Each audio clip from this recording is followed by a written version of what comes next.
आप सभी भाई बहनों का आध्यात्मिक ज्ञानात्मक चैनल की संध्या बेला ज्ञान कक्षा में एक बार फिर स्वागत है। आज की चर्चा का विषय है सांसारिक सफलता मात्र एक छलावा। देखिए, बहुत ही साधारण शब्द हैं और कहीं कहीं ये शब्द कुछ दार्शनिक भी लगते हैं, क्योंकि इन सभी शब्दों को अक्सर मनुष्य एक हल्केपन में लेता है, इनको कोई महत्व नहीं देता। समझते भी हैं लेकिन फिर भी हम मानते नहीं हैं। इसका अभिप्राय क्या है कि ये एक माया की स्थिति है, एक भ्रम की स्थिति है, एक झूठ की स्थिति भी आप ले सकते हो, एक अज्ञानता की स्थिति भी आप ले सकते हो। क्योंकि आज हमने देखिए, ये मात्र एक छलावा शब्द को हमने काले रंग से दर्शाया है, और काले रंग से जब हम किसी शब्द को दर्शाते हैं तो उसके अर्थ स्वयं ही वो काला रंग ही एक समझा देता है। यानी कि ये सभी स्थितियां आपके हमारे जीवन के लिए कोई महत्व नहीं रखती, जबकि संसार को या सफलता को हम अक्सर एक राशि स्थिति से जोड़ते हैं।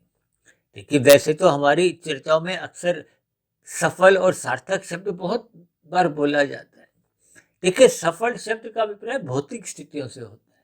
जैसे हम किसी भी प्रकार की कामयाबी हासिल कर लेते हैं भौतिक स्तर पर। देखिए, भौतिक स्तर का अभिप्राय संसारी स्थितियों से है, जबकि आध्यात्मिक स्थितियों में जब हम शब्द बोलते हैं कि आपका हमारा जीवन सार्थक हो, सार्थक का अभिप्राय कि हम आध्यात्मिक उन्नति करें। क्योंकि संसारी उन्नति जितनी भी हम कर लेते हैं वो तो मरने के साथ ही समाप्त समझी जाती है। उस दृष्टिकोण से ही इस उन्नति को, सफलता को हम मात्र एक छलावा शब्द से जोड़ रहे हैं, क्योंकि ये दार्शनिक शब्द के साथ साथ आपको हमें विशेष उपदेश देते हैं। वो इसलिए क्योंकि मनुष्य जोनि, कर्म जोनि के साथ साथ एक साधना जोनि का एक विशेष महत्व है। और साधना तो तभी आरंभ होती है जब हम प्रकृति के भोगों से ज्ञान पूर्वक वैराग्य लेते हैं। और ये ज्ञान पूर्वक वैराग्य तभी होता है जब परमात्मा से आपके भरी एक प्रीति पूर्वक संबंध बनने लगते हैं, प्रेम के संबंध बनने लगते हैं। और प्रेम के संबंध तभी बनते हैं जब हम परमात्मा का ज्ञान विज्ञान समझ जाते हैं, प्रकृति के 3 गुणों की स्थितियों को समझ जाते हैं, और स्वयं के जो हमारे आपके 3 शरीर हैं, स्थूल शरीर, सूक्ष्म शरीर और कारण शरीर, इसमें स्थूल शरीर और कारण शरीर की स्थितियों को विशेष रूप से समझते हैं। क्योंकि माता के गर्भ में आपके हमारे स्थूल शरीर का निर्माण होता है, मृत्यु भी इसी स्थूल शरीर की ही होती है। और ये जो कारण शरीर है, ये कारण शरीर तब तक बना रहता है जब तक हम भौतिक जगत के 84 लाख प्रकार की जोनियों का जो एक बंधन रूपी स्थिति है, इससे हम मुक्त नहीं हो जाते, आजाद नहीं हो जाते।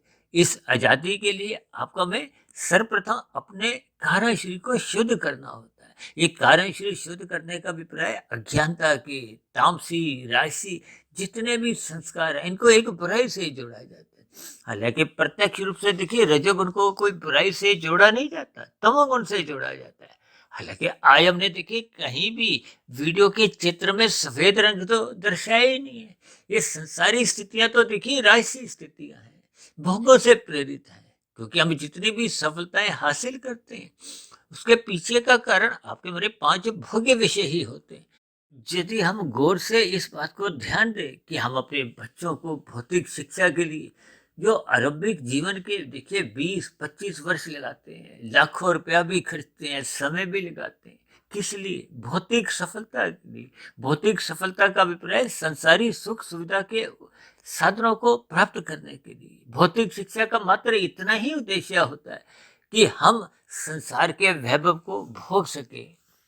इसका अभिप्राय ये है कि 5 भौतिक विषयों का हम सुख ले सकें, संसार में आपका हमारा मान प्रतिष्ठा हो। यानी कि ये सभी स्थितियां देखिए भौतिक स्तर पर ही मानी जाती हैं। इसलिए आज हमने देखिए सांसारिक सफलता को एक विशेष रंगीन रंग से दर्शाया, क्योंकि ये सारी उपलब्धियां संसार से गिनी जाती है। और संसार का अभिप्राय जब तक आपका हमारा स्थूल शरीर है तब तक ही इन संसारी उपाधियों का महत्व है। चाहे कोई प्रधानमंत्री हो, चाहे बड़े से बड़ा उद्योगपति हो, चाहे फिल्मी जगत का एक सुपरस्टार हो, खेल जगत का नामी गिनामी खिलाड़ी हो, इन सभी स्थितियों में जो जो आपकी बड़ी सफलताएं हैं, ये मात्र स्थूल शरीर के जीवित रहने तक ही मानी जाती। और स्थूल शरीर की मृत्यु के बाद तो देखिए ये सभी स्थितियां समाप्त समझी जाती।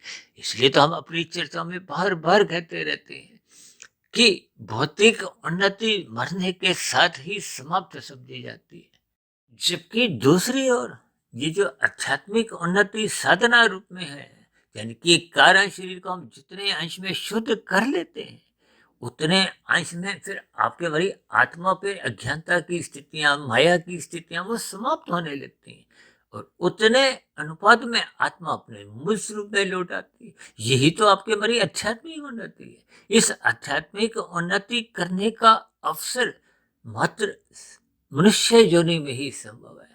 शेष योनियों में ये संभव ही नहीं है। इन सभी स्थितियों को आपको में ज्ञान पूर्वक समझना चाहिए। इसीलिए तो आज हमने एकमात्र एक शब्द जो छलावा लिखा है, वो छलावा अपने आप में ही देखिए बहुत अधिक एक धोखेबाजी से लिया जाता है।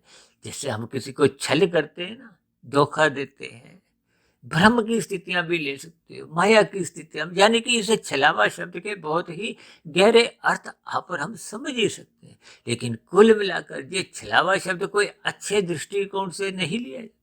इसीलिए हमने संसारी सभी सफलताओं को इस छलावा शब्द के साथ इसलिए समझाया ताकि हम इन संसारी उपलब्धियों से उतना प्रभावित नहीं हो जितना प्रभावित आपको में परमात्मा से होना चाहिए, शास्त्रों से होना चाहिए, गुरु से होना चाहिए, ताकि हम अपने मिले हुए जीवन के महत्व को समझें और इस भौतिक उन्नति को मात्र उतना ही महत्व दें कि आपके बड़े स्थूल शरीर का जीवन निर्वाह हो सके, आपके बड़े परिवार का गुजर बसर हो सके, समाज की सामान्य आवश्यकताओं की हम अपने भी पूर्ति करें और अन्य मनुष्यों की, अन्य जीवों की एक सामान्य गतिविधियां या सामान्य आवश्यकताओं की पूर्ति में भी हम अपना योगदान दें। बस इतने तक ही आपके बड़ी एक उन्नति एक महत्व रखती है। शेष उन्नति हम जितनी भी कर लेते हैं, देखिए ना तो हम उसको भोग पाते हैं और मरने के साथ तो वो वैसे ही समाप्त समझी जाती है। क्योंकि वृद्धावस्था की स्थितियों में ऐसे कितने ही उद्योगपति हैं जिनके पास देखिए करोड़ों अरबों रुपया रखा हुआ है, सुख सुविधा के साधन प्रचुर मात्रा में रखे हुए हैं, फिर भी वो अस्पताल में देखिए अपने तरल पदार्थ को लेने के लिए भी कृत्रिम नली का सहारा लिए बैठे हैं। और ये जो सांस लेने की स्थितियां हैं, वो भी कुछ ऐसे ही कृत्रिम नली द्वारा सांस लिया जाता है।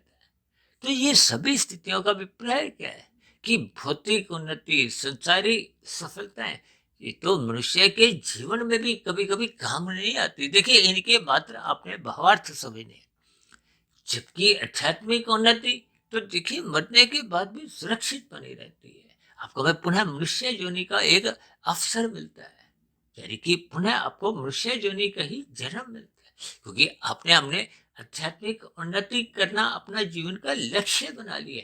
और इस लक्ष्य प्राप्ति में फिर परमात्मा प्रकृति पुनः आपको बार बार मनुष्य योनि का ही जन्म देती है।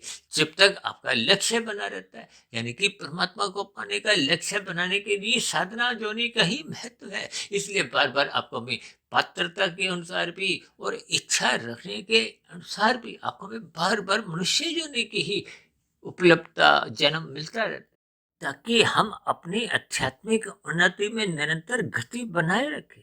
देखिए जब ये गति बनते बनते पूर्ण हो जाती है, यानी कि जब कारण शरीर पूर्ण रूप से शुद्ध हो जाता है, तो फिर अज्ञानता की स्थितियां समाप्त हो जाती है।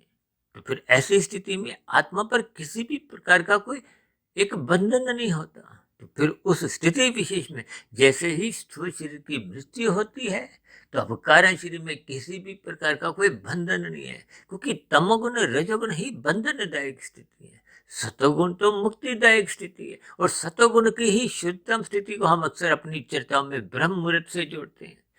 यानी कि जब हम ब्रह्म मुहूर्त में उठकर अपने आध्यात्मिक उन्नति की दिशा की ओर चलने लगते हैं, तो ये निश्चित रूप से आपके हमारी आध्यात्मिक उन्नति के दरवाजे क्रमशः खुलते जाते हैं। हम कर्म योग, ज्ञान योग, भक्ति योग की क्रमशः ऊंचाइयों को प्राप्त होते जाते हैं।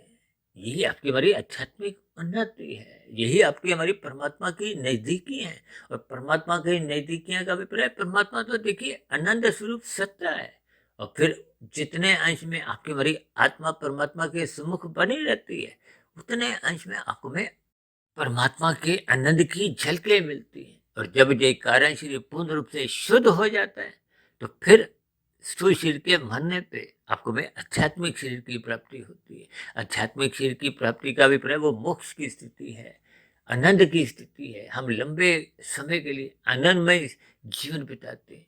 तो ऐसी सभी शुभ स्थितियां हम सभी भाई बहनों के जीवन में तभी बनना आरंभ होती है जब हम परमात्मा को पाने का एक लक्ष्य बना लेते हैं और संसारी सफलताओं को महत्व नहीं देते। महत्व नहीं देने का अभिप्राय देखिए, कोई इनकी हम निंदा नहीं करते, लेकिन इनमें आपके बारे कोई रुचि नहीं रहती।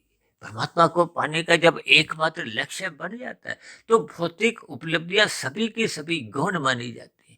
केवल परमात्मा को ही पाने का एकमात्र लक्ष्य बने रहने से तो फिर आपका हमारा दृष्टिकोण सांसारिक सफलताओं को कोई महत्व नहीं देता, क्योंकि वो तो मात्र एक छलावा है।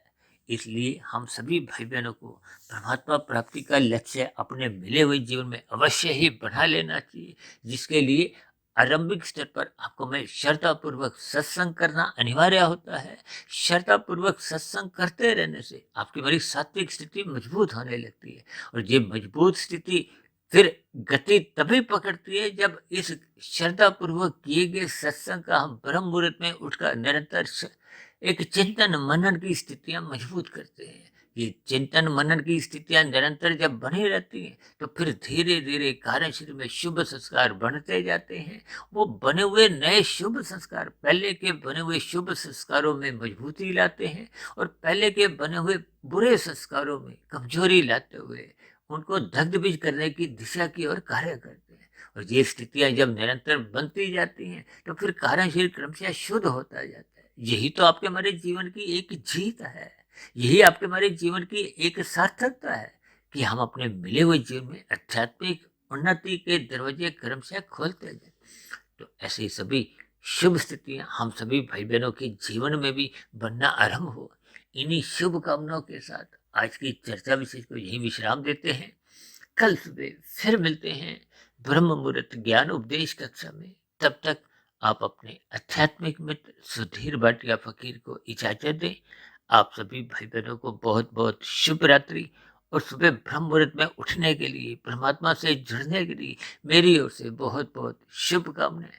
फिर भी चर्चा संबंधित आपके मन में कोई प्रश्न उठ रहा हो, मेरी कही गई बातों पर आपको किसी प्रकार की कोई शिकायत हो, आपत्ति हो, मतभेद हो, तो आपके प्रश्नों के साथ साथ आपकी शिकायतों का नीचे दिए गए कमेंट्स बॉक्स पर सदा ही स्वागत है।